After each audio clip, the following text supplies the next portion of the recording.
And ಎಲ್ಲ team ಕ್ಯಾಪ್ಟನ್ಸ್ನ ನೋಡಿ and team ಓನರ್ಸ್ಗೂ ಅಷ್ಟೇ ನನ್ನ ಕಡೆಯಿಂದ ಬೆಸ್ಟ್ ವಿಶಸ್. ದೊಡ್ಡ ಸಕ್ಸಸ್ ಆಗಲಿ ಈ ಒಂದು ಟೂರ್ನಮೆಂಟ್. ನೀವೆಲ್ಲರೂ ಬನ್ನಿ, ಕೋರಮಂಗಲ ಇಂಡೋರ್ ಸ್ಟೇಡಿಯಮಲ್ಲಿ ನಡೀತಾ ಇದೆ, ಸಖತ್ ಮಜಾ ಮಾಡ್ಬೋದು. ಎಲ್ಲರೂ ಬಂದು ಭಾಗವಹಿಸಿ ಇದನ್ನು ಸಕ್ಸಸ್ ಮಾಡಬೇಕು ಅಂತ ಕೇಳ್ಕೊತೀನಿ.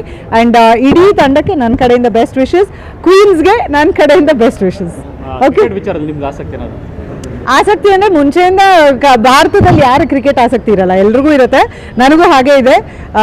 ಎಲ್ಲ ಚಿಕ್ಕ ವಯಸ್ಸಿಂದ ಕ್ರಿಕೆಟ್ ನೋಡ್ಕೊಂಡು ಬೆಳೆದವಳೆ ನಾನು. ಇವತ್ತಿಗೂ ನಮ್ಮ ಅಮ್ಮಂಗೆ ನಮ್ಮ ಅಣ್ಣಂಗೆ ತುಂಬ ಕ್ರೇಜ್ ಜಾಸ್ತಿ.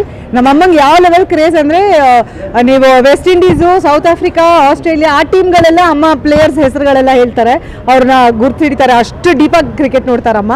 ಸೊ ಹಾಗಾಗಿ ಕ್ರಿಕೆಟ್ ವಾತಾವರಣ ಮನೇಲಿ ಯಾವಾಗಲೂ ಇದ್ದಿದ್ದೇನೆ.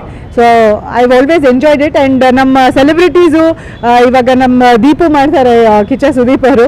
ಸೊ ಅದೆಲ್ಲ ಇಟ್ಸ್ ಲಾಟ್ ಆಫ್ ಫನ್. ಅಂದರೆ ಎಲ್ಲರೂ ಒಟ್ಟಿಗೆ ತರತ್ತೆ ಈ ಥರ ಒಂದು ಟೂರ್ನಮೆಂಟ್ಸ್, ಈ ಥರ ಒಂದು ಪ್ರೋಗ್ರಾಮ್ಸ್. ಎಲ್ಲೋ ಒಂದು ಕಡೆ ನಮ್ಮ ಕೆಲಸ ಇದರಿಂದ ಒಂದು ಚೇಂಜ್ ಆಗಿ ಎಂಜಾಯ್ ಮಾಡುವಂಥ ಸಿಚುವೇಶನ್ ಕ್ರಿಯೇಟ್ ಆಗುತ್ತೆ. ಸೊ ಅದು ಖುಷಿ ಕೊಡುವಂಥ ವಿಷಯ.